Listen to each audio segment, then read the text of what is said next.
We would like to acknowledge the Ngunnawal people as the traditional owners of the lands on which the Street Theatre stands and where we live and create.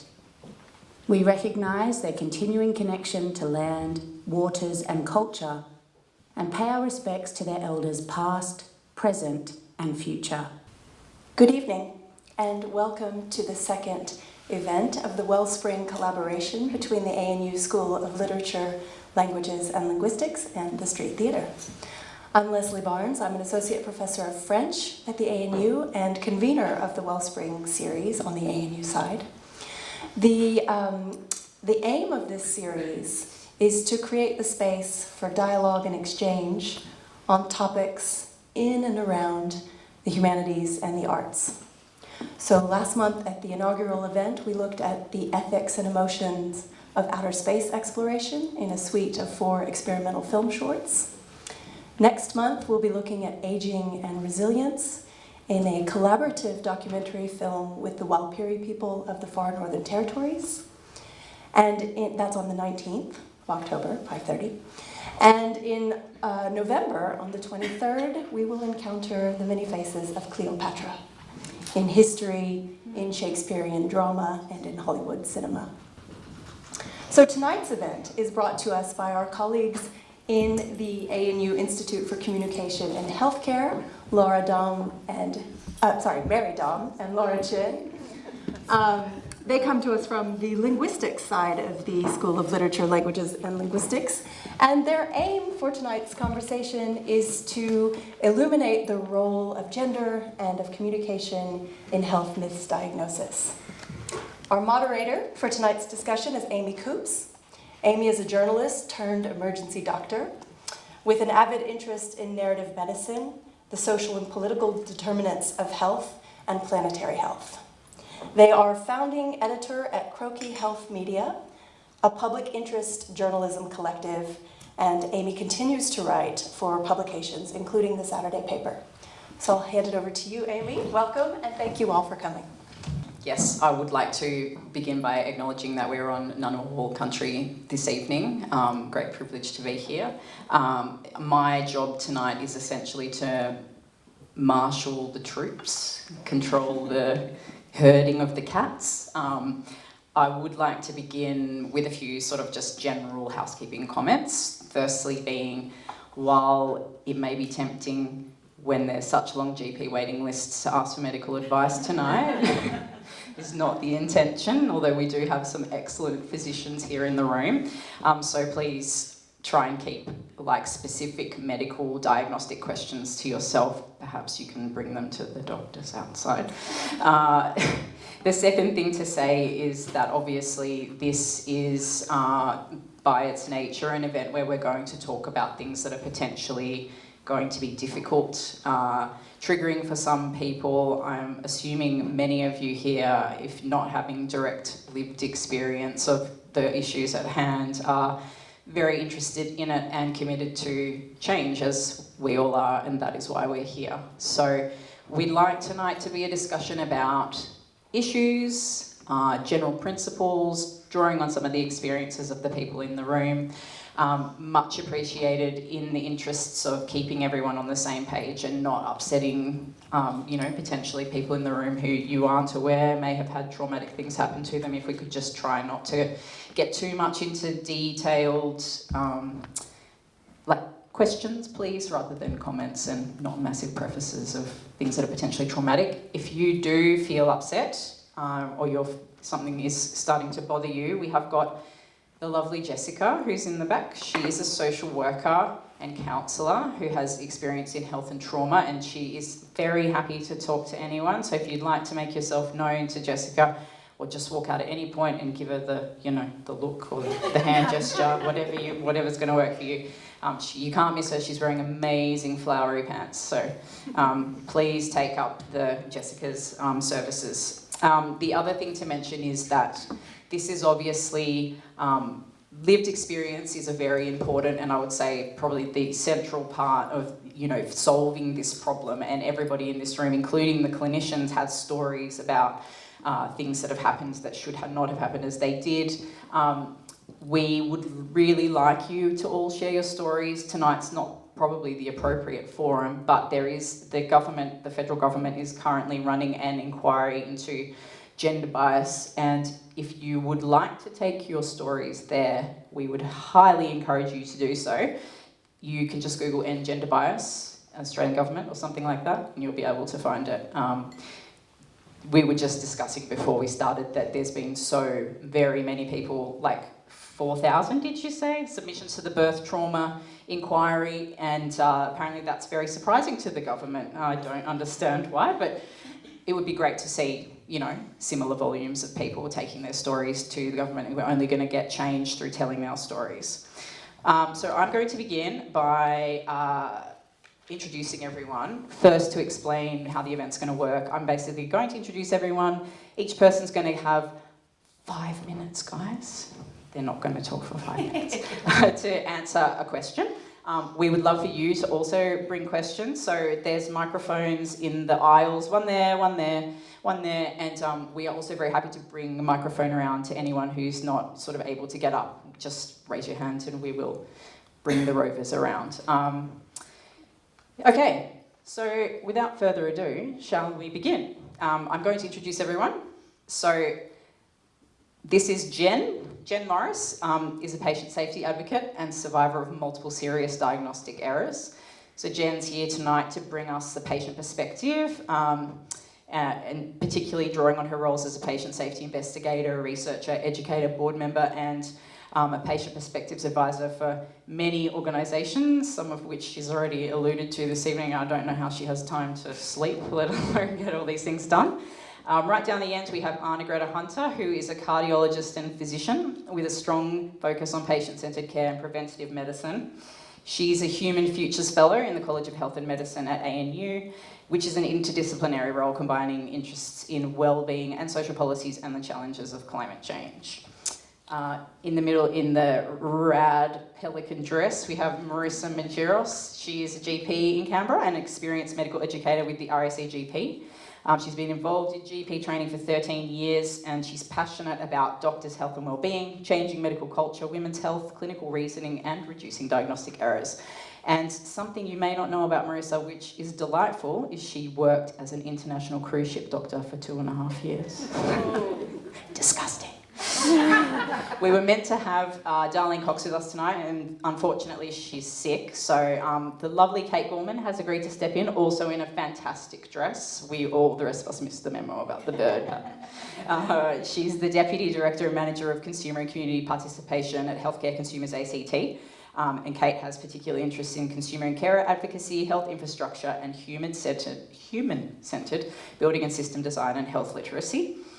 And then in the mask, the very sad and sorry Mary, who's sick. Condolences, Mary. She's protecting you all with her mask. She is an ARC DECRA and Senior Research Fellow at the Institute for Communication and Healthcare at the ANU, with research focusing on investigating the impact of health communication on the quality and safety of care and improving consumer engagement in health communication research. She's a leader in the field of diagnostic communication, and in fact, she's probably sick because she's been in Canberra Hospital ED collecting data from patients for the past 2 weeks. So we love you, Mary. Your commitment is admirable. All right, I'm going to start with a question to Jen. So Jen, you've had quite a few experiences both as a patient yourself in the health system, and also you've had many such experiences shared by others with you. Tell us a little bit about what you have experienced as a woman when going to seek an explanation for your health problems. Thank you very much. So with permission, I'm going to steal an extra 30 seconds on my special 5 minutes because first of all, I think there's something that I want to do that I feel is really important. And I want to acknowledge all women who've been harmed by gender bias in healthcare and their loved ones, including those of you who might be here tonight. I'm sorry for what happened to you. I'm sorry for your distress and your suffering and your trauma and your grief. It shouldn't have happened. And I'm sorry you did not receive the care you needed and the care that you deserved. And I acknowledge your courage and strength. And I thank those of you who've made the choice to share your experiences to try and make healthcare better for everybody. So I just want you to know, I see you. I know you're there, and I know it's real. And I know we're going to talk about some difficult things tonight, so I just want you to feel like we see you. So, to your question. And I will say, because I'm going to mention a couple of things that have happened to me, I'm here, I'm healthy, I'm fine, okay? It's okay. And I'm enjoying life. So I think to answer your question, there's 3 things I really want to focus on that have been central to my experiences of gender bias in healthcare as a woman. The first is that I experienced a lot of psychopathologization, which is my fancy word for the it's in your head trope that a lot of us would have experienced, right? And it's used to invalidate the symptoms or the signs or the concerns that I have had. And, you know, it comes in various forms. It can be blaming symptoms on an actual mental health condition or a perceived possible mental health condition, on stress, on grief, attention seeking, like insert whatever you want to do there. You know, my experience has been so often, it's like this reflex, like it's this almost unconsidered reflex, right? You present with something, I've got a headache, I've got, you know, a purple face, whatever it is, and the first thing is either jumping to that or fishing for that. Like, oh, what's been going on in your life? Oh, it must be stressful. Have you got kids? You know, like, how is it at work? So that's a really common experience. And this assumed lower coping skills, like the infantilization that goes on behind that of like, oh, woman has job, woman must be stressed, woman must not be coping, that's why she's got a sore leg. You know, like, there's a real weird kind of infantilization there. And I guess my message is hysteria as a concept is alive and well. We might have given it fancier names in the DSM now and other things, but it's there, it's happening to people, right? And for me, you know, my experience, I think the most kind of extreme experience of it, it's like lying in hospital, literally dying of a bowel obstruction. My mother, who was with me, made the unfortunate near-fatal error of telling the doctor that my dog had died 2 weeks before. And that was it, right? Like, grief does funny things to people. Not sure if it twists a bowel 360 degrees, but that's impressive. You know, and that was literally happening to me. They're saying, oh, well, your dog did die, you know, and so I think we've all had or know people who've had experiences like that. And the second one is what I would call like minimizing by normalizing, right? So taking something that someone's got, typically something that is often experienced at a certain level, like, you know, people get nosebleeds, people get headaches, people get a bit of bloating, whatever, but the person who's experiencing it, it's different for them, it's much more extreme, it's much more problematic, it's something about it is much worse than is what typically experienced. But there's that constant reference back to try and make it normal, right? Like framing it as just like a thing that happens to women or a thing that happens to people in general, and blaming things like hormones, menstruation, menopause, the weather, your age, the season, the fact that you were sitting at a desk, you know, like whatever kind of normal thing that can be used to explain that away, you know, is a very common thing. And, you know, for me and for many, many people, particularly women, you know, their experience of that is around so-called period pain, right? And I had endometriosis, and like most people with endometriosis, the idea that period pain was normal, you know, is one of the things that's done to kind of reduce and minimise the experiences that women are having.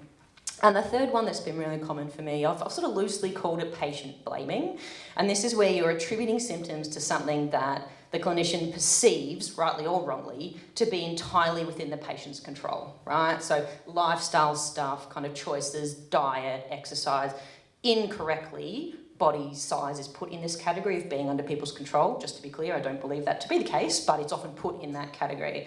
And it is a version of that minimising, but instead it's focused on like alleged failures of the patient. And you're jumping to a so-called solution without actually just bypassing the diagnostic bit. You're like, oh, I got a headache, do yoga. You got a sore tooth, do Pilates. Like, you know, that kind of thing where you just bypass the explanation and go straight for like, do better as a patient and as a person. You know, and for me, you know, my experience of that was when I had what turned out to be Crohn's disease, and I lost track of the number of people that told me, like, just eat more fibre and that will fix your gut problems. But I can tell you exactly how many people actually asked me first how much fibre I did eat, and that was 0, right? Like, people would just jump to that straight away without, like, for all they knew, I could have been a fruitarian, right? But no one had actually asked the question, just jumped straight to that. And I think we've all had, you know, people in larger bodies, it's often about, you know, exercise, lose weight, blah, blah, blah, right? Like, these kind of things that explain away the signs and the symptoms by just telling you to do life better, and bypassing the question of what actually is going on. So those are kind of 3 of the big things that I've experienced that I hope, in the worst possible way, you know, are relatable to this group. I wish they weren't, but I expect that they are. we'll put a pin in that and come back to it, because my follow-up question is obviously, why does this happen to women though? Like, why do men not get told, you know, just eat more fruit and vegetables and stop stressing out, you know? Why are men not hysterical? They don't have a uterus, that's why. I see. Okay, I'm going to ask you to please pass all the way down to Anna Greta to answer the next one. So I'm interested, Anna Greta, in your experiences or perspectives on why women, or how women present differently to men. Like, they may present differently in terms of symptoms, or you know, in terms of history. What can you say about the amount of attention that's kind of historically been given to how symptoms are basically what is normal is actually what's experienced in male bodies, and how you see that in your practice? Thanks, Amy. It is a great question, and it's going to be a really interesting series of discussions tonight. And I certainly would echo the statements already that there has been harm in healthcare. There still is harm in healthcare. And I have to say, for me, it's actually not a gender issue. This is stuff that happens to men too. This is definitely stuff that happens to women, but it most definitely happens across the board. And I think we can learn a lot, not just about women's health and women's health issues by discussing this. We can make the health system better by trying to work out what it is that happens when we fail to listen, because I think that's what's at the core. There is a lot of discussion around cardiovascular disease and the difference in presentations. I'm a cardiologist, and that's where I spend some of my time. And the reality is that men and women often have very similar symptoms: shortness of breath or chest pain, changes to exercise tolerance, for example. If you're presenting with angina or a heart rhythm abnormality, fairly classic sort of symptoms of heart disease. The difference is how we assess those people when they come to see us. And if a 45-year-old woman presents with shortness of breath, heart disease is not at the top of the list, whereas if a 55-year-old man comes to see us with shortness of breath, heart disease is quite high at that top of the list. That's actually reflecting the science. It's more likely that men have heart disease at younger ages. Women, we live longer, and we live longer for lots of reasons, and one of the reasons is because our heart disease tends to occur at a later age. The concern in the system comes from the fact that we still need to take those symptoms seriously. And that's what we're hearing about the idea of listening, how we might impose our preconceived notions onto the person in front of us, rather than listening to the story that they bring us and asking them good questions, that allowing them to paint the picture of the crescendo angina symptoms, the increasing shortness of breath on exertion, or the chest discomfort they've been experiencing, listening to the family history, listening to the sorts of issues that are happening in the background. And if we do that, I think it can minimise that gender discrimination that simply comes from how we perceive on a demographic basis. Men are more likely to have heart disease at a younger age than women. That makes us less likely to miss, because we do miss heart disease in women. We certainly miss ischemic heart disease, coronary artery disease, we miss arrhythmias, we miss diseases of the aorta, and they're often things that can be avoided if we're listening to the story that is provided to us by the patient. So one of the challenges, I think, in practicing medicine is that translation of understanding the science beforehand and then being able to translate it into the life of the person that we look after on a regular basis. And I have to say, the longer I do this, I know I still miss things, I know I still get things wrong, but listening to the framework that the patient brings you is completely core business in medicine. So listening to that story. Now, there's a risk there that we're psychologically overlaying when we listen to the fact that their dog died 2 weeks ago, or that there was a significant trauma in the family a month ago. Sometimes that stuff's actually really directly relevant to the presentation of the person in front of us. But it's really how we then recognise the humanity of the person. Okay, that this person is not coming to see us in the emergency department for fun. Almost always, when someone is seeking care, they're seeking care. And whether that care is for a heart attack or an arrhythmia, whether it's a mental health presentation, or whether it's a cry for help because life is not as it should be, our job in the healthcare sector is to listen to that. Now, I think that's gender neutral. I think broadly speaking, we have similar challenges for men than for women. But also know women carry this caring burden. So perhaps women are less likely, and certainly in my experience, we tend to minimise our symptoms. So we're perhaps presenting a bit later, We're often carrying the can of caring. We're looking after other family members, children, parents, relatives, etc. We're more likely to be working and doing other things, so we're often quite busy in the lives that we lead. And we'll tend to minimise our symptoms to be disruptive to the others around us because of the caring role. So in my fantasy world, my healthcare system is very much centred around ideas of listening and making sure that we understand the person who's in front of us and we've taken into consideration who they are and why they're there. I've been involved with some of those awful, absolutely bone-shaking cases where we have made a psychological assessment and made a psychological diagnosis of something that was really scary and very bad. And we've missed the opportunity to intervene on some serious conditions. And we do that when we fail to appreciate the human in front of us, really understanding and thinking about the life of the person who's there. The fact that people are not in hospital for fun. They're not there because they've got nothing else to do. They're there because they need our care. And part of our job is to care for them.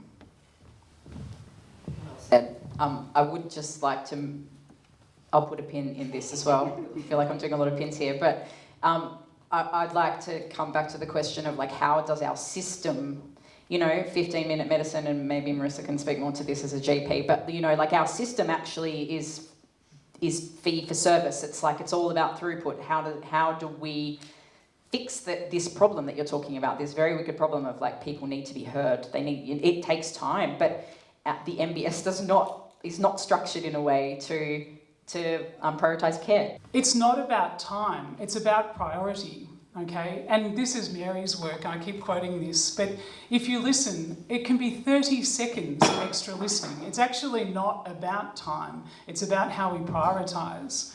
For the story we heard about inflammatory bowel disease and the need for fibre, 2 seconds of extra listening, okay, it negates a whole heap of unnecessary testing and it changes the pathway for that patient and that treatment intervention. So it's really not about time. It doesn't take extra time to listen. It takes a different mindset for our health system to make sure that sitting down and that they're difficult measurable KPIs. We don't have metrics for how well we've listened, okay, but it's core business in the healthcare sector. Thank you. We'll go to Marissa next just because it seems relevant. Can I just do the time thing? Sure. Quickly Yeah, please before do. I answer my question? Yeah. So I totally agree with Anna and Greta that we, and it's called the golden minute, and you start your consult with 1 to 2 minutes of just listening, and you use what's called open-ended questions like tell me more before we get into those, closed ones that are yes, no.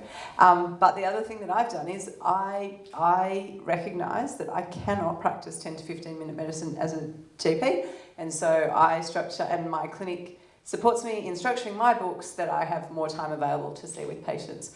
And when everyone's new, it takes longer, and when you have returning patients and that continuity, then you get quicker. But when you listen, it is quicker. But it's a kind of a long game that you have to finesse. Yeah, I think, look, we've and the trade-off is you earn less money. I was about to say, yeah, so like what's the financial hit to you though, right? Like pragmatically speaking, yeah. I'll get to your actual question now, thanks for that. So Marissa, I just want to ask you about pain. It's something that we see a lot in this space, women's pain. How do you think social norms and expectations about women's pain tolerance influences the diagnosis and treatment of medical conditions in women? And is there enough? Well, we know the answer is no, but what do you think about whether there's enough research on women's pain? Yeah. Thanks, Amy. Great question. So I've got a few key messages to cover all of that in my, golden 3, 4, 5 minutes. So in the, there are societal expectations. And if we think about the two classical, women's only conditions, there's pregnancy and there's menstruation. So we'll start with pregnancy and pain related to pregnancy, be it pregnancy loss, being childbirth, the trope exists that it's supposed to be natural. It's 2023 and that is still the expectation. We're not supposed to share our private stories, but I delivered both of my children and still remember the judgment in asking for an epidural. Labour is, it can be unpredictable. It can be quick, it can last days. It's very dependent on if it's your first or multiple. It's a very vulnerable state. And pain medicine exists for a reason, and it's really good, and people should have access to what they want. It shouldn't be withheld. The male equivalent, which women experience it as well, is kidney stones, renal colic. Nowhere has anyone ever said you should go through renal colic and not have pain relief. Nowhere. But everyone seems to think you have a baby and you should just push it out and not ask for anything and then be elated. So, my wish would be that that could change, and that's why there's 4,000 people talking about birth trauma. Menstruation, again, it's this taboo subject. You can't talk about it. I've put these 3 books here because they cover all these topics. And I was reading a quote where within the last 5 years, an ad about menstruation, and literally it said something about periods, was banned in a US subway because it said period. And it was, too confronting, but bras and breasts and, kind of an erotic scene, they were okay. They weren't confronting enough that, blood can't be talked about. And endometriosis was exactly what I was going to talk about. So again, it's, what is normal? Yes, some period pain, but debilitating pain where you are missing work and uni and school, that is not normal. But, women don't share it unless they're asked, so you ask. On a weekly basis, I ask. Yesterday, I talked to 3 people. I raised the possibility of endometriosis, and this is what we, let's think about it. Have you heard about it? Information, there's steps, and then the diagnostic process. So we're not perfect. We've been sold a myth that we have all the answers and that we can fix everything, and we can't. And you know what? Medicine's about probabilities. Yep. And it's an iterative process, and it very much depends on where in your journey that healthcare worker is joining you. Is it at the very start where things haven't evolved? And, it's probably, because we're going to go with common stuff first. There's a saying, when you hear hooves, you look for horses, not zebras. Or is it partway through? Is it at the end? Has there been continuity of care, or is it fragmented and there's been 10 different people and you're sick of telling the story and people aren't listening? So having said that, fresh eyes are really good because sometimes we do get complacent. So it's not that we're trying to be obstructionists as doctors when we don't get it. It's just that, it's a pathway. However, our duty, my duty, is to say, this is what I think is going on. This is what you should expect. If this isn't happening, this is what, you look out for. And I can only say it's most likely this if I've ruled out the dangerous things or what we call the red flags. And then I say to you, I want you to come back here or go to ED or whatever if X, Y, and Z happens in this period of time, and I want to see you in X time. So, and if we're not saying it, ask the question. And literally on a daily basis, I'm running back out to reception to ask another question that I forgot to ask, or to say, by the way, can you do this? This is why I'm a slow doctor. But, or I'll wake up and go, did I ask that? I'll check when I go back into clinic. So, and it's a journey that we walk along together. And when it's not going as we expect, then we start again and we think again and we go through those steps. Like a good pair of shoes, you might not get the right fit straight up, so keep trying. And I know that's tiring as well, but you don't, unless you literally have no options and there is only one doctor in the, community. Hopefully you can find someone else. Biases was the other thing. So there's, these preconceptions, and then, women aren't treated the same as men in a lot of ways, and pain is put down for other reasons. Again, big generalisations here. And then if you're if you belong to another minority group as well, then it's compounded even further. So there is a long way to go. Research, yes, it's lacking and we need to do better. If you haven't read Invisible Women about the data gap everywhere, please do. It makes you really angry and you're just like, Pain and Prejudice is about endometriosis and what's kind of, normal and hard to bear about miscarriage and pregnancy loss. I think I've used my time. I think you've exceeded your time, in fact. I would like actually to pick up though and say, and I wish I'd said this at the beginning, apologies, like I should know better. I identify as non-binary, and I should have said at the start that when we talk about women, we're using that term advisedly. Obviously we're talking about female physiology, people who identify as women, it's very important, it's part of the problem, I think, that we talk about this stuff in a very binary way, and we need to acknowledge that elephant in the room, because intersectionality, as you've just rightly said.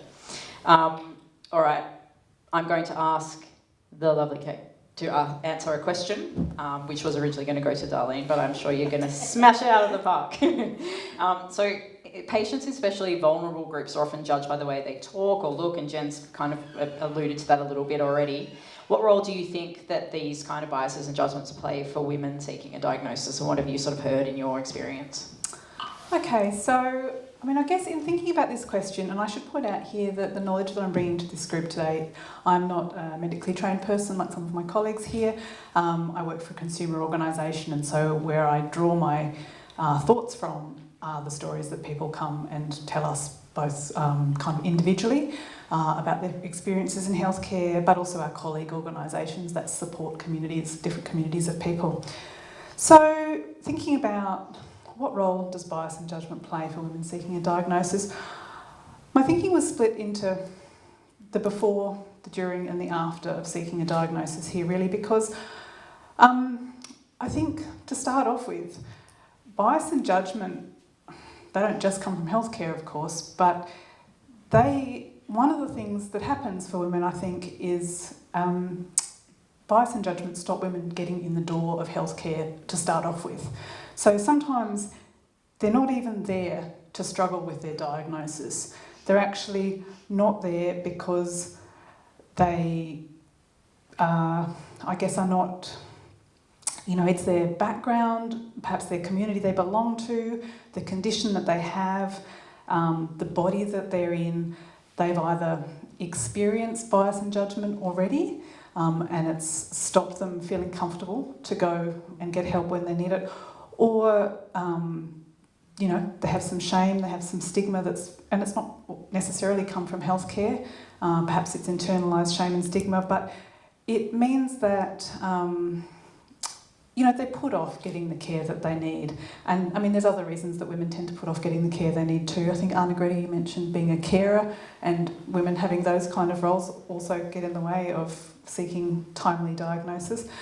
But that getting in the door for reasons of bias and judgment means that by the time they get there, they're really in much more trouble than they need to be in. And so I suppose that experience means that by the time they actually get the care that they need, because as we know, once you're in the door, it can take a while, conditions have progressed. Damage to health is worse than it needs to be. And so the upshot of all that, of course, is poorer outcomes. So, my colleagues here have talked a little bit about the actual process of going through the diagnosis and, how long that can take and how bias and judgment can add to the time that it takes to get what you need from the care. And really, I suppose the impact on women with that is, the additional mental load that it really takes you to keep backing yourself, keep believing and pursuing and asking the questions and seeking another opinion and all the things that you need to do to advocate for yourself or perhaps, the other women or loved ones in your life that get you through that diagnosis process. And then I thought about, the after, and actually that's what I hear the most of in my work is the after, the people who've been through healthcare and they really need to share that experience that they've had because it hasn't worked out well. And what I see there is that the long-term psychological effects of experiencing that judgment and bias from both in a systemic way through healthcare, but sometimes from individual practitioners as well, it really leaves them with a layer of trauma that is not about the health experience they've had, it's about the way they were treated when they were vulnerable and sought care. And I think it's really difficult to overstate the effect that it has to carry the mental health burden of what has happened when you have needed care and you've sought it perhaps after a long time, and it's been less or it's been different to what you needed or what you've seen other people have, and that kind of judgment that people can feel from other humans, it stays with them. What I've seen is that people understand when healthcare goes wrong or when mistakes are made honestly or outcomes are poor unexpectedly. Most people get that there are risks. It doesn't always turn out well. That's not what causes them the lasting trauma. It's the way the care was provided or the differences in the care that was provided. So I think that's all I really have to say about that question. Thanks. Thank you. Excellent responses. And I would add that we know as doctors that most medico-legal issues come from this exact thing what you're talking about. They don't come from like a procedure went wrong, like risks are explained and people are consented for a reason, but it's when people are treated in a way that leaves them, like for want of a better word, worse off or broken, like worse off than when they came into the interaction. That is when complaints are made, and rightly so. Last question before we open up to your questions, or don't worry, I've got a heap of my own questions if you don't have any, is to Mary, who is not going to generate aerosols, I promise. She's she's more than 1.5 metres from the nearest person. No, you can take your mask off. Mary's kind of been Mary's the driving force behind this whole thing, so yeah, we want to, and Laura, and Laura down there. So like last but certainly not least, Mary, we've obviously heard tonight about the many ways in which women might be affected by this problem, from how their symptoms receive attention to how they are talked about, and I think that's really important, or with. Can you tell us a bit more about the important role that communication plays when it comes to women and diagnosis? Sure. So I'm going to split that into nonverbal and verbal communication, and especially looking at nonverbal communication not as necessarily what people think they are sending out, but as what people read when they see them.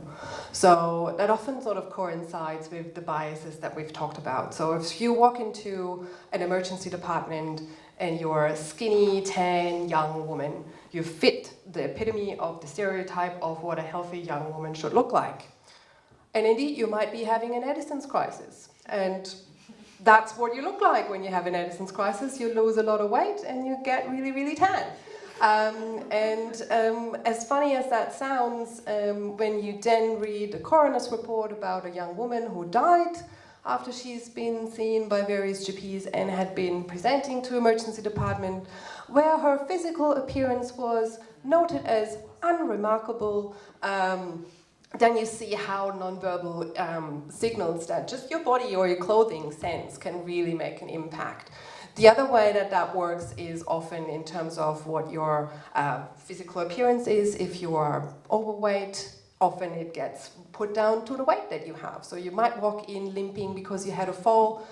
Oh yeah, you just need to lose a bit of weight. And then for the trans community, for example, they could literally, and there's a really funny cartoon about it, literally walk in with an arm missing and saying, which has coined the nicely mentioned broken arm syndrome. They could walk in with an arm missing, and a doctor might say, oh, that's because you're on hormone replacement therapy. So everything that they might experience gets put down to that. So that's where your nonverbal communication comes in. And that's not even things that you can consciously change. That's just the way that you look and the way that sort of nature has made you.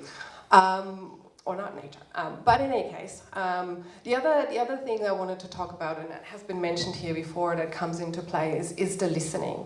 Yes, you really need to listen, and listening is a multi-step process. So it's not just sort of going, and what people usually do, like, I know how to listen, like I've been listening my whole life.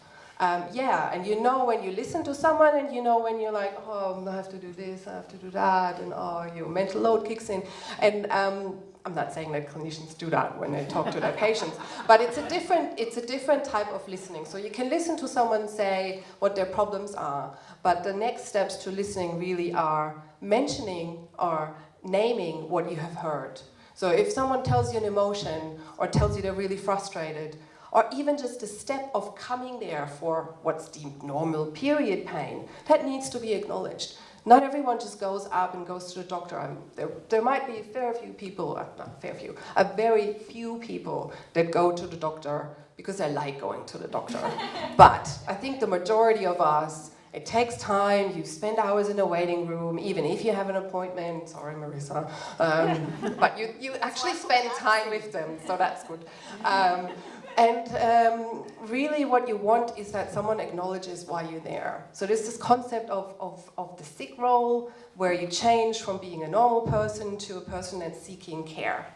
And if you go and this is not acknowledged, that then leads to things that we've also heard before. You feel like, every time I go, they're not listening to me, why should I go again? So the next time you go, it will take longer. You will take longer if there's something seriously wrong with you. You will have a delay in your diagnosis, or it will be missed because you're not getting the care that you need when you need it.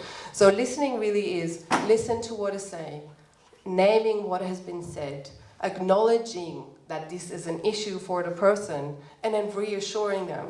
So when it comes to diagnosis, oftentimes, and it alludes to the process that Marisa has said, it's not often a straight line to the finish. It's often something that can be really meandering, and often for women especially, because if you have autoimmune diseases that take a long time to diagnose, they present with really, really diffuse, vague symptoms at the start. So it might take a while for you to get to a diagnosis. But really what needs to be done at that point is to reassure the patient and say something like, I hear you here, I hear you, I can see how much that is impacting your life. And while I may not have an answer right now, I'll be with you on the path to finding one, and I'm definitely going to make sure that we're treating sort of how it's affecting your life right now, rather than just sort of outright saying, I don't know what's going on, I can't really help you, maybe you have a referral. Even that would be a good first step, to at least sort of have something rather than just a, I don't know, goodbye. And I leave it at that, and I think just if anyone has that, and I think at that, more than I think at that, yeah, well, we're happy to take a microphone to you if you don't want to understand. I wanted to say, Mary, that what like interesting observation you made about non-verbal cues, and I would say like that goes the other way as well. Like, what is the practitioner putting out there? Like, I wonder if you can comment on that. Well, there's multiple things. I mean, that comes even if you, like, how are you orientating? Like, even that can make a difference. Are you exactly?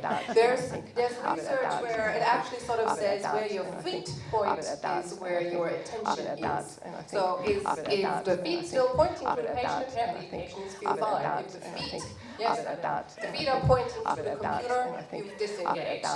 In hospitals, that's the case. Sort of, you have computers on wheels.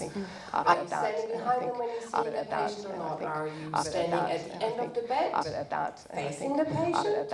When you're giving sort of talking about the visit, are you standing at the end of the bed with your back to the patient? Like things like that. Are you constantly looking for your nose? And even things like whether you're standing or sitting at someone's bedside. Do you have a large desk between you? Like you can, I bet you've all been in a specialist's office. For me, it was a pediatrician once that had the biggest oak desk that I've ever seen in my life in his office, and sat behind it like a king. And here was I with my first child, no idea about what we do about raising a child, and it was so intimidating. And then if you think about having a desk just where you sit across the corner, there's nothing really as a barrier between. So all these things change the way that you talk to someone. And it's also been sort of done and seen in research, the more medical terms that someone uses without explaining them. So I'm not saying don't use any at all. People can find it really reassuring as long as they really explain it. But the more you use without explaining it, the more you're signaling to a patient that you just sort of have no time and you want them out of there, and the less questions I ask as well. So that's all things that happen. Thank you. If no one has a question, Yay, we have a question. Thanks everyone for the great work you're doing and also enabling this discussion.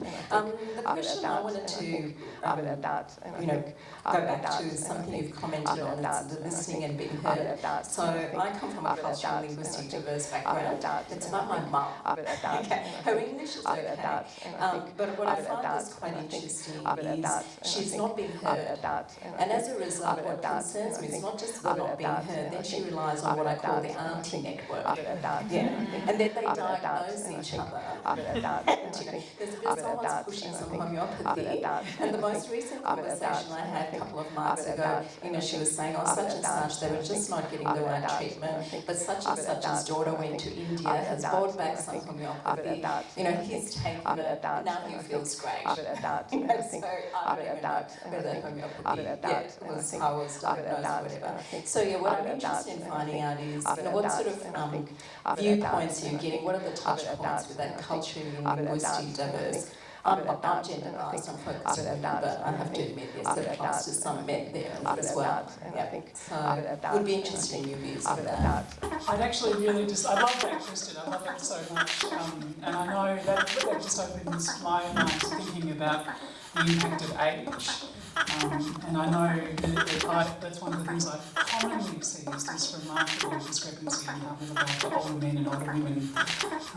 So listening to people where English is a second language, listening to people where the cultural norms around the doctor-patient relationship are different, it's a different set of rules for us. And I go into those situations not as an expert, but as somebody who's really keen to make sure we're establishing that particular relationship. And that's what it is a relationship between doctor and patient. And so creating space where your mum was happy to tell me about the homeopathy and that the auntie who said that this fixed everything once, that's for me critical success. It's if I can create a space where she's happy to give me her stories and I'll give her my version and we'll be able to come to some sort of happy medium in between. But I really see it in Canberra. We've got this extraordinary community here, absolutely amazing humans. I was living in the country, worked in Wagga for years, I moved here about a decade ago. And looking after people who are well educated and well resourced and looking after people who've had the most extraordinary series of careers. I have to say it's only my female patients who will go into hospital in their 70s or 80s and be regarded as the little old lady who couldn't possibly understand. When they've got a PhD, when they were working for DFAT across all sorts of different parts of the world, we don't take that sort of social history that allows us to get the context, the intellectual context, the cultural context for the patients and the care that we're providing. And it's so important. So I'm interested in narrative medicine. I have that interest because as a clinician, it's be listening to your mum tell her stories. It's the highlight of my day. I quite like diagnosing rare stuff. I still enjoy the science of medicine. But honestly, the privilege in healthcare is actually being able to create space where we can hear those stories and share those experiences. And I think I agree with what Greta said. So there's another great book called Culture, which is amazing about the different ways we see things and we respond, and again, every facet of life. But using interpreters and using trained interpreters, not family members, and then we take shortcuts because time poor. And again, I work at University of Canberra, and so we have lots of international students, and again, just you completely go, we are not on the same page here. But you've got to look for all those signs, and even sometimes a sort of patient who I've given an X-ray, if things were getting worse and not better, and you do it the next day, I'm like, I didn't explain that one, that I missed the mark. So it's trying to use all the skills available, and again, one of the other tools, tricks, whatever is, so tell me what we've said, tell me what we've agreed on, tell me what you know, and changing your pitch and recalibrating. But also being curious about, well, what would you do? Are there other treatments that you've used without changing? That's fine. Has it worked? Except in incorporating those things. Yeah, you don't have the perfect answer. It's the awareness that there are these other elements that we have to factor in. I would like to actually ask a 5-pronged question, and part of what I'm interested in is which words each of you might latch onto and how you listen to the questions themselves and what the words are in them. It's about the power differentials in the medical relationship. Where is the authority? Whose body is it? What languages does it speak? And what is the role of intuition and the place of intuition in the space of knowing? Sorry, with the microphone, I only caught half of the question, but I caught the latter half about the intuition, which I think is especially important, maybe not as much, especially important for women, but for mothers as well, I find. So oftentimes when you hear sort of mothers sort of being dismissed for taking their children in when they're really sick, that's sort of something where I feel like that is especially where the listening needs to be there. You are, and I mean it's the same for you, everyone. We have been in our bodies for as long as we live. So we know how our bodies feel and we know when they don't feel right. The same thing goes for babies. So you know how your baby normally is, and if they're not right, you know they're not right. So that is that bit of intuition that you have where I feel that needs to be listened to. So if someone comes and says, my child is really not right, to sort of dismiss and sort of say, it's just that, and stick with that, that's the worst thing that could happen. Yes, okay, you might look at it and you might form sort of a preliminary diagnosis, but if the parent and the mother keeps telling you, it's not getting better, it keeps getting worse, this is not okay, this is when you listen. And it's similar with us. So if we go and there's something that we, in our intuition tells us, in my body tells me this is not right, you speak up for yourself. And that's especially when the listening comes in, when it's not heard, that you feel, what else am I meant to do? Like, how is this ever gonna change if I feel this isn't working? And this is where we really, when you come to the communication, that you need to understand what the difference in expectations or the difference in significance is that people assign to signs. Hang on, is it signs that we have or symptoms? Symptoms of what you feel. Symptoms of what you feel, signs of what we feel. I always get that wrong. So the symptoms that you feel, and if they don't sort of, they are there, you feeling them, and there's no one that can tell you that they're not. So being dismissed or being told, like Jen was, it's all just in your head, I think that is where the communication really needs to have a boost. And I'll pass it on. Yeah, I'll also address the intuition thing because, and again, I'm going to tell 2 stories here, but I'm still alive. The reason I'm still alive is because I listen to my intuition, right? And that's true for a lot of people, a lot of women in particular. And there's 2 stories about intuition, just briefly, I want to tell. So I want to address the interesting evidence we have, because I'm a scientist at heart, but I also have an arts kind of side to myself. But there's an interesting scientific example of a form of intuition we actually have evidence for, which I've experienced, which is called pending doom, which is an experience that patients have when their body is dying and their brain knows it. Right? And when I was lying in hospital and they would tell me to eat more fibre, and I was dying, and I was, my brain knew it. And my brain was saying, Jen, you're dying, Jen, you're dying, Jen, you're dying. And no one else can see that, no one else can hear that. I looked fit and I look like this. And I laugh about this, so if you want to laugh, that's okay. I remember my brain's way of dealing with pending doom, because I was already a patient safety advocate at the time, was to produce this really vivid image of Peter Hitchener announcing my death on the news by saying, patient safety advocate Jennifer Morris has ironically died of medical error in hospital. And I remember thinking, wow, that's where we're going, brain, in our last minutes, we're going to dark humour. But I fought like hell for my life, and that's why I'm alive. And the only reason I could do that was I just grabbed that intuition and refused to let it go. And I would encourage everybody in this room, regardless of gender, to hear that, to feel that, to do that. The worst that was going to happen to me was I was going to have egg on my face about I was fine all along. The best that could happen to me is to save my life, and that's what I did. And then more recently, an interesting example, me and my mother, so again, 2 women, she was in hospital for a physical health problem, and I went to see her one night, and she called me Jennifer, which is technically my name, but she hasn't called me that in 20 years. And I went, that's weird. And I started to just probe a little bit. And she was saying things like, since your dad became a GP. What she meant was, since my brother became a GP, right? But her sentences made complete sense. And to any other stranger, she sounded completely normal and completely legitimate. She was in the beginning of a really, really desperate delirium cycle. And I caught it 2 days before everyone else did. And no one wanted to hear me on it because she seemed normal. But she called me Jennifer. To nobody else is that a meaningful sign. But to me, it was, right? My intuition was going, that's not right. And to your other question, whose body is it? The patient's body, 100% of the time, all the time, always. Right? I am really hardcore on patient autonomy and consent, and no means no, whether you're in a hospital, whether you're in a clinic, whether you're in an ambulance, no means no, yes means yes. It's quite simple to me. You know, other people have different views on that, but we for a long time as a society have not really accepted that no means no, whether the person who's doing the thing is a doctor or a paramedic or a physician or whatever, right? So that's just my answer to your other question. But instinct saves lives, intuition saves lives, and I want you to remember that. And I guess just to add, totally support that, Jen.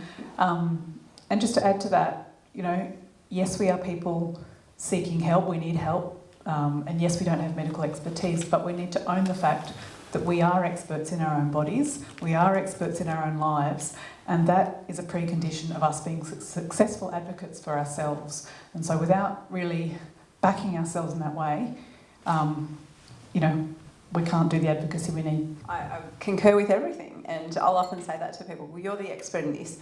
Often, you know, as doctors, we'll default to, you know, those rare zebras that totally, and I'll say, I don't know, you know more about this than I do, so tell me, what's changed, what's different, why now? If you've had something for 6 months, what happened now? Is it that you were ignored for 6 months and, you know, it's taken this long, we've got care and responsibilities? The other things are, there's an acronym, ICE, Ideas, Concerns, Expectations. And I'll say, what do you think's going on? What are you worried about? What do you want from today? So again, the classic thing is the rush at bedtime is meningitis. So unless you tell me what you're worried about, I can't reassure you, and I'll use those words. Do you think that, you know, do you think this rash is meningitis? What is the word? What are you worried about? Because if I don't answer that question, I haven't done my job.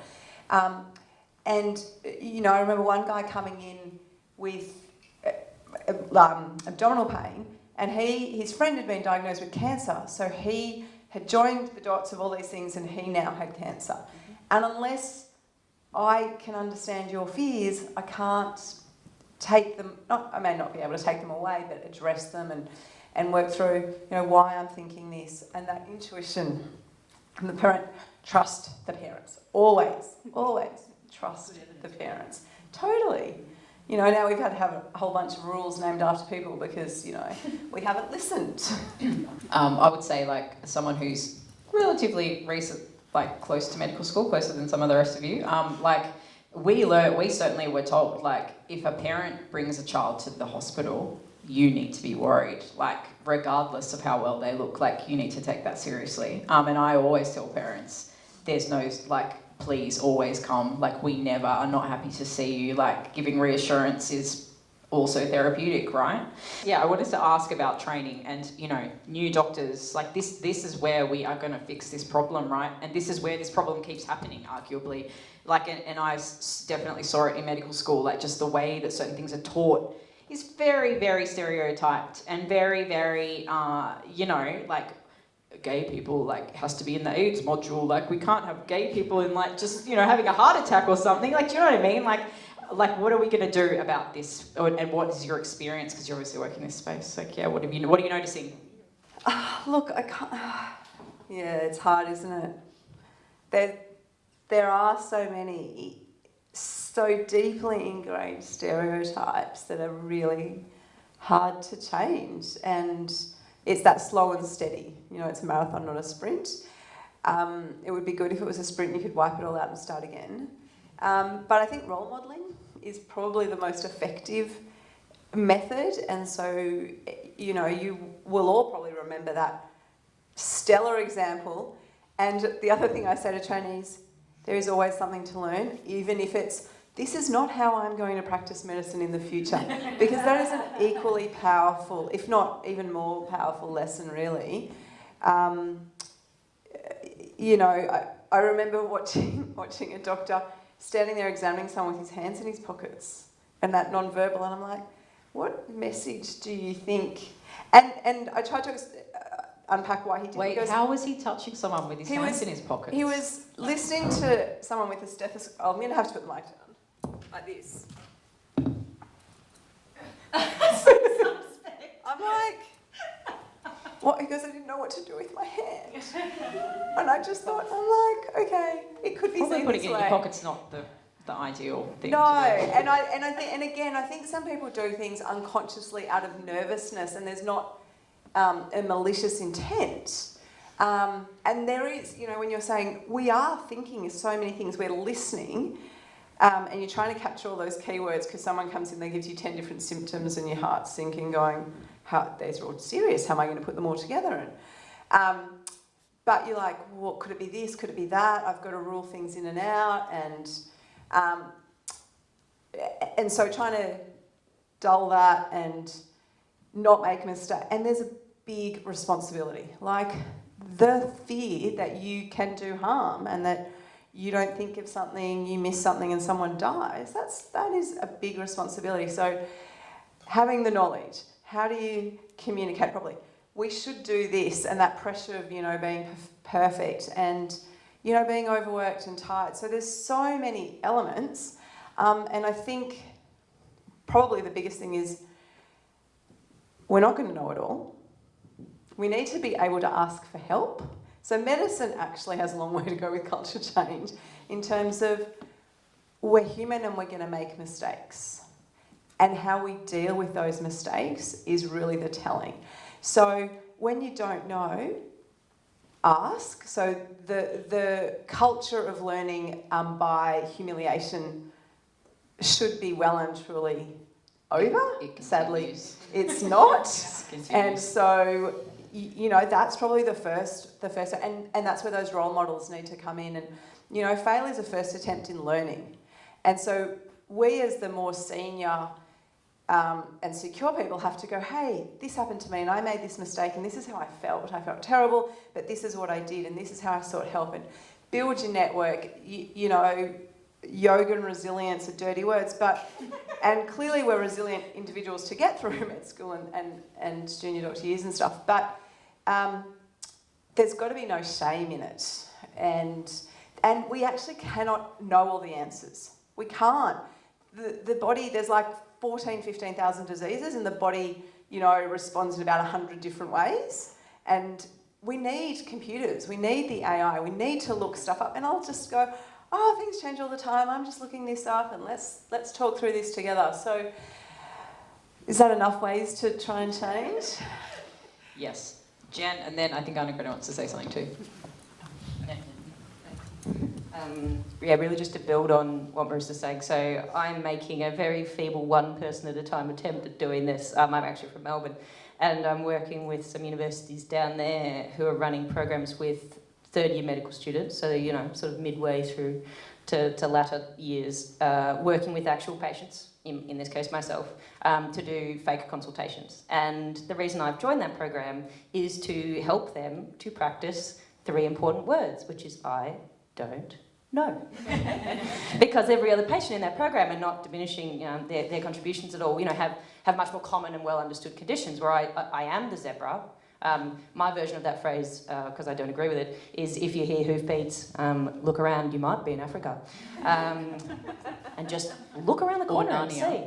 Yeah, but, you know, like, jokes aside, what I notice is when they've got a patient in front of them and they think, I'm not going to judge them, and they're young and they haven't had it beaten out of them yet, that's the first thing. I'll say, I've got Ehlers-Danlos syndrome, and they'll go, what? And they will say, you know, the right thing to say, which is something to the effect of, I've not come across that before. You must know about it. Tell me. And I'm like, 100% Mark, right there, right? And so they do it right, most of them, early on, and then something goes wrong. And part of the something that goes wrong, and this is really just in line with what Marissa's saying, is I think medicine, not just medicine actually, healthcare in general, should I say, tries to live this weird double life that really irritates me, where publicly creates and maintains and puts an awful lot of work into creating this image of infallibility and this image of it is possible for an individual doctor to know everything, even in their own specialty, like, which is just obscenely, humanly impossible, right? And we all know that, like, but works so hard on this image and then criticises patients for believing it. Because when the patient's like, you know, I'm kind of annoyed that my doctor hasn't worked out my diagnosis yet, and they're like, well, the patient's expectations are really high. So, like, where did they get them from? I did not come out of my mother's uterus believing that doctors were infallible. I got that from somewhere. I mean, it's long gone. But I got that from somewhere. We all get that from somewhere, right? And so medicine has a reckoning to do. The same as road safety had a reckoning to do. You can't convince people to put their seatbelts on until they think the car is a deadly place to be. And patients can't protect themselves in hospital, and doctors can't protect their patients in hospital until we all admit they're a deadly place to be, right? And so for me, patients can do our side of that equation in just not believing the image, but medicine needs to kind of come to the party on that too. And it drives me crazy. That word expectations I don't accept, you know, when people say patients' expectations, because it's said with venom most of the time, and those expectations come from somewhere. So that's just a bit of a rant from me. Very well said. Anna-Greta, would you like to add? Could I just say something in between that? I've been married to a surgeon for a very long time, and there's a joke that brings him back to earth, which is, what's the difference between God and a surgeon? God knows he's not a surgeon. I'll allow that comment. Excellent. I'm just going to weave a couple of these bits together. So what is the point of medicine? What are we actually here for? And I think there's a remarkable tension in the healthcare industry between what we actually want to do, which I think is to be caring and to provide assistance to people through periods of suffering to help make sense of what's going on in their bodies and in their minds. And then the other side of our medical system, which is so much driven by activity-based funding and the financialisation. So we do a lot of stuff in medicine. It's about a third of what we do, which is called low-value healthcare. So a third of the stuff that happens in our healthcare system does not impact on either your quality of life or your life expectancy. 10% of what happens in our healthcare sector actually does harm. And when I was in the United States at the beginning of the year on a Churchill Fellowship, I was talking to some people in Boston. They are seeing this extraordinary growth in the US system, coming back to what you were just saying about how safe hospitals are, but growth of activity within the healthcare sector driven by what's happening in the healthcare sector, managing complications and downstream impacts. So it actually comes back to the power question. And I thought your question was absolutely superb. And I wanted just to come back to that power balance between doctor and patient. There are two things that I try to do in my clinical practice. And I am quite explicit in the conversation I have with people around this, that I'm either trying to make a difference to quality of life or I'm making a difference to life expectancy. And when I'm talking about life expectancy, I'm often trying to reflect science. And the science is nowhere near as certain as we are often able to admit. So you would think doctors can make predictions about cancer, life expectancy or heart disease prognosis, but in fact we're not very good at it. And when you look at the literature behind the success of different treatments and different diagnostic tools, they're far from perfect. There was a beautiful study published just recently that showed it was about, they looked at the Cochrane review, the Cochrane database, and they took a random sample of about 1,500 trials and recommendations from the Cochrane database, and they looked at what sort of evidence was informing that Cochrane recommendation. And Cochrane would be a good place to go. You want your doctors looking at this sort of as a source of information. They found it was about 6% of the recommendations coming out of Cochrane that were strongly informed by randomised double-blind controlled trials. So that's the best quality evidence, scientific evidence that we have. And that's important, okay? Scientific evidence is important. We tend to think mechanistically. We think there's pain, therefore we're going to find an organic cause for it. Or things like, in fact, the best example is probably something like appendicitis, where when Marissa and I, who were in the same year of medical school, when we were at medical school, well, how do you treat appendicitis? Well, of course you have to take out the appendix.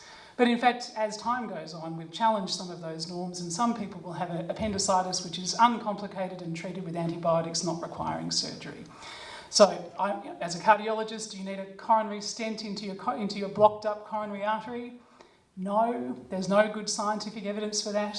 And we should be able to go through the pros and cons of this, thinking about what evidence informs a life expectancy advantage, survival stuff, and what impacts on your quality of life.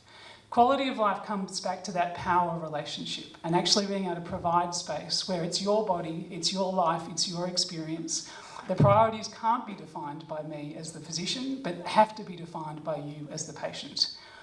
And obviously I'm here because I care about listening in healthcare, and I think it's actually listening, care, curiosity. It's being curious about the lives, and that's what helps us to make better diagnoses. But there's definitely still a power imbalance, and we'll go looking for things that might drive then downstream activity, and that comes back to circle back, comes back to that tension between altruism, that healthcare is there to provide care and to be looking after, fostering well-being, looking after the health of our community. Or is healthcare there a system that actually provides economic activity? And it's a big driver of economic activity in the Australian context and around the world. Well, I think we will probably, that's a perfect note to end on. I would like to thank everyone. Does anyone have any final reflections they'd like to share? Anna Greta is a hard act to follow, admittedly. So Anna Greta, if you'd like to share something, please go ahead. Look, so I did this Churchill Fellowship at the beginning of the year on narrative medicine, and I was interested in the role of storytelling. But in fact, I went over there thinking I'd had the Churchill given to me in 2019, and so much has happened since then. And I think we're now we've had a dysfunctional healthcare system 10 years ago, 20 years ago. When Marissa and I were at med school in the 1990s, there were challenges. It is much worse there now, and I think we are facing a significant crisis of faith in healthcare, and it's that tension between the financialisation and what we're actually trying to achieve. So I think we have to, in the healthcare sector, sit down and say, well, what are we here for and why are we doing it? I think that's really centrally important. And for me, I'm there to provide care. And if I'm going to provide care in my ideal healthcare sector, I would like to have a system that really fosters talking and listening. And I think if we can do that, then we're providing care in a way which is very real for people in their lives. What I would like to add, sort of in conclusion, would be maybe some observations that I've made while I was in ED collecting data. The first observation, and we might have a lot to say about women experiencing uncertainty when they present with chest pain, abdominal pain, dizziness and headache, because so far, they've been the only ones that said yes to participate. Well, no, that's not true. We now have one man now. But just some observations that I made as well while I was there. And maybe it's because it's the emergency department that, Jen, they are so comfortable with saying that they don't know. like absolutely. And modeled everywhere across all the hierarchies, and it goes up and down with asking. And it goes again to what you've said. Even though they're not fresh first year or third year medical students, there would be your interns, there would have been a step above, but they're really they know how to politely phrase when they want to question a senior, and they go like, for my learning, could you explain to me why it's not X? So they know the polite ways around, but it happens. And the third bit that I wanted to share was something that I was overhearing a senior talking to, so this is in the emergency medical unit where you get put when you are likely to overstay the 4 hours that you are meant to stay in the emergency department. You get put in the emergency medical unit where there might be, or often is not, a senior consultant on staff, but a more junior medical doctor. And there was a junior medical doctor there, and a consultant had just come in to talk through all of the patients if they needed help. And what he said to her was, for this patient, there is a trifecta happening here that I really want to make sure that we don't miss. This was an overweight, middle-aged Indian lady who had presented with sort of like back pain. Not chest pain, but back pain. And he's like, most people, and you probably know that, he's like, most people that have a heart attack don't come with chest pain. And this is exactly the group of people that we're gonna miss something cardiac in. So I want you to do an ECG and I want you to do a troponin. And this is a patient that had been in ED for definitely longer than 4 hours by that point.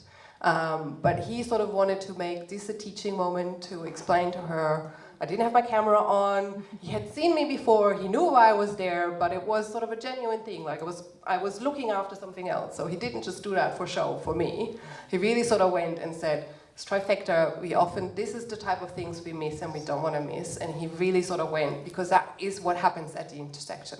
So you are a brown person, you are female, you may not speak the language well.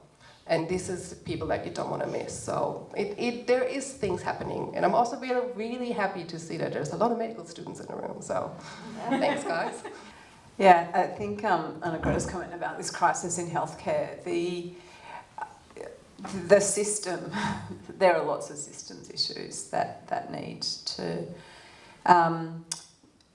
to be addressed, because, you know, safety's our game. Like, that's what we're supposed to provide, safe care. And it's, yeah, we're doing a disservice to everyone if that fails. So God, if we had the answer, we would have fixed it long ago. And I would say, like, safety obviously doesn't just mean, like, people don't die. Like, we're talking about psychological safety, we're talking about trauma-informed care, yeah, all of those things that we're not doing. And safety for staff, you know, people deserve, so we have to say that, you know, patients deserve healthy doctors, because we can only look after you if we're well ourselves. Yeah, absolutely. And I think, you know, And all healthcare workers. Not just Not just doctors. yes. All healthcare providers.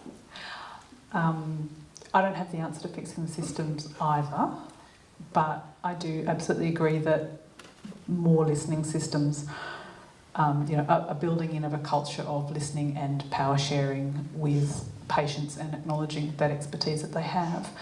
And I think really what I've noticed in talking to medical students is the kids are okay. Like, do you know that it's actually, you know, I've been a bit involved in what Jen's been involved in, talking to medical students about, you know, and allied health students and different kinds of healthcare practitioners, the students of, and it's so hopeful. It's such a hopeful thing to do, because they're often brilliant listeners. They really care. You can feel it from them, and you want them to be your practitioners, and then they go through their training and they get crushed.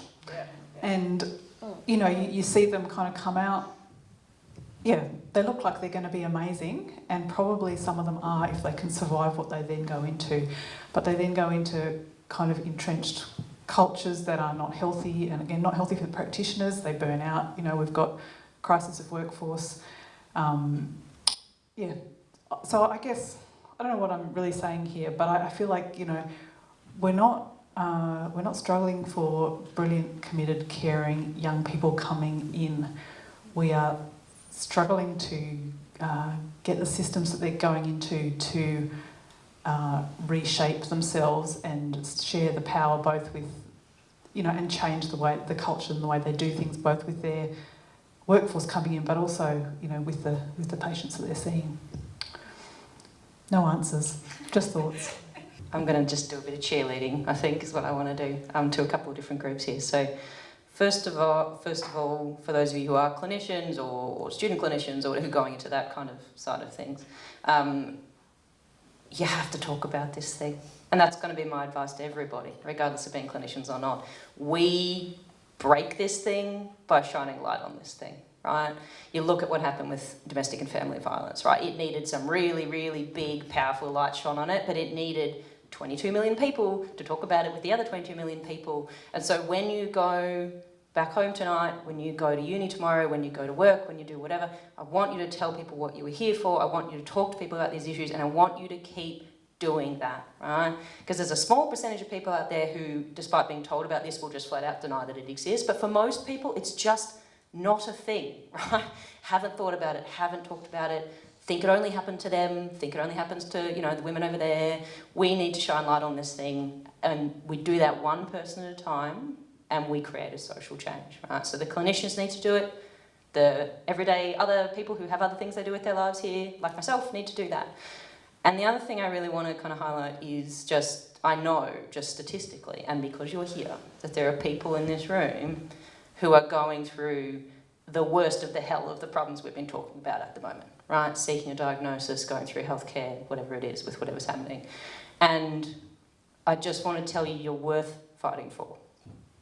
And other people need to fight for you too, but you do need to fight for you because you're worth fighting for.